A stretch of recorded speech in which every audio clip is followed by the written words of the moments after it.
السلام عليكم ورحمة الله وبركاته. ازيكم يا حبايبي؟ النهاردة ان شاء الله هنعمل فطيرة محشية بالبطاطس. هنشوف هتتعمل ازاي ونسمي الله. معايا دلوقتي نص كيلو دقيق ورشة من الملح ورشة من السكر، وهنقلبهم كده مع بعض، وهنحط بقى المية كده بالراحة ونقلبهم. عجنتها بقت طريه وجميله كده، هنسيبها بقى تريح نص ساعه، وبعد كده هكورها. كورتها كده زي ما انتم شايفين، هنسيبها بقى ترتاح شويه، وهنجيب بقى معانا البطاطس، بطاطس مسلوقه كده. حطيت معلقه توم وتوابل وملح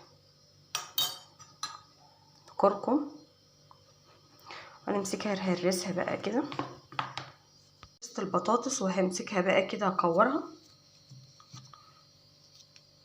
كورتها وحطيت البطاطس وهقفل بقى عليها كده، هلمها كده واقفل عليها كده. حطيت البطاطس وكورتها وقفلت عليها كده زي ما انتم شايفين. هسيبها بقى ترتاح. هحط بقى رشة دقيق كده،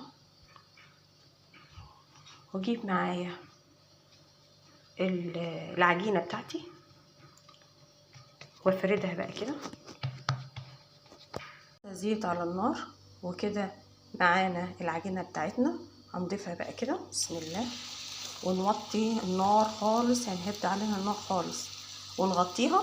خلصنا الفطير بتاعنا المحشي بالبطاطس. والله جميلة جدا، يا ريت تجربوها هتعجبكم قوي.